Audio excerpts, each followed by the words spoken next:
மதமாற்றம் என்பது வஞ்சக எண்ணத்துடன் நடக்கிறதா என்பதை யார் கண்டுபிடிப்பது என்று உச்சநீதிமன்றம் கேள்வி எழுப்பியுள்ளது.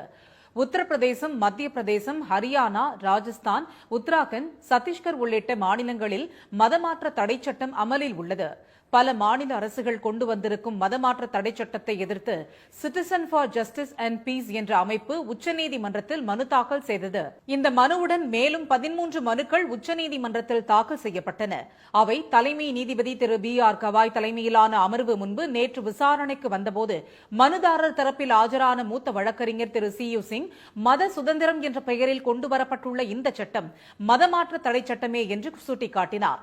மத சுதந்திரம் என்ற பெயரில் இது தவறாக நிலைநிறுத்தப்பட்டுள்ளதாக குறிப்பிட்ட அவர், இந்த சட்டத்தின் கீழ் கைது செய்யப்பட்டவருக்கு 20 ஆண்டுகள் சிறை தண்டனை விதிக்கப்படுவதுடன் ஜாமீன் பெறுவதும் சாத்தியமற்றதாக உள்ளதாக கூறினார். பண மோசடி தடுப்புச் சட்டம், பயங்கரவாத தடுப்புச் சட்டம் போல் மதமாற்ற தடை சட்டத்தில் ஜாமீன் பெறுவதற்கும் இரட்டை நிபந்தனைகள் விதிக்கப்பட்டுள்ளதாகவும் திரு C.U. சிங் கூறினார். எனவே உத்தரப்பிரதேசம் மற்றும் ஹரியானா மாநில மதமாற்ற தடை சட்டத்திற்கு தடை விதிக்க வேண்டும் என அவர் கோரிக்கை விடுத்தார்.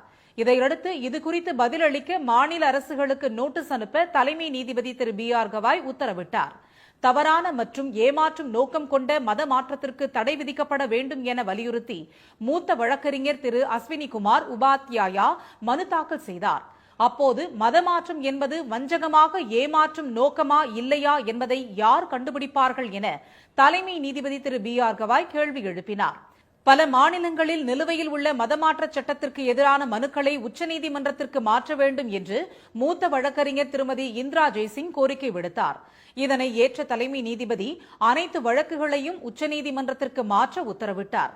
6 வாரங்களுக்கு பிறகு மதமாற்ற சட்டங்களுக்கு எதிரான மனுக்கள் விசாரணைக்கு எடுத்துக் கொள்ளப்படும் என்றும் அவர் தெரிவித்தார்.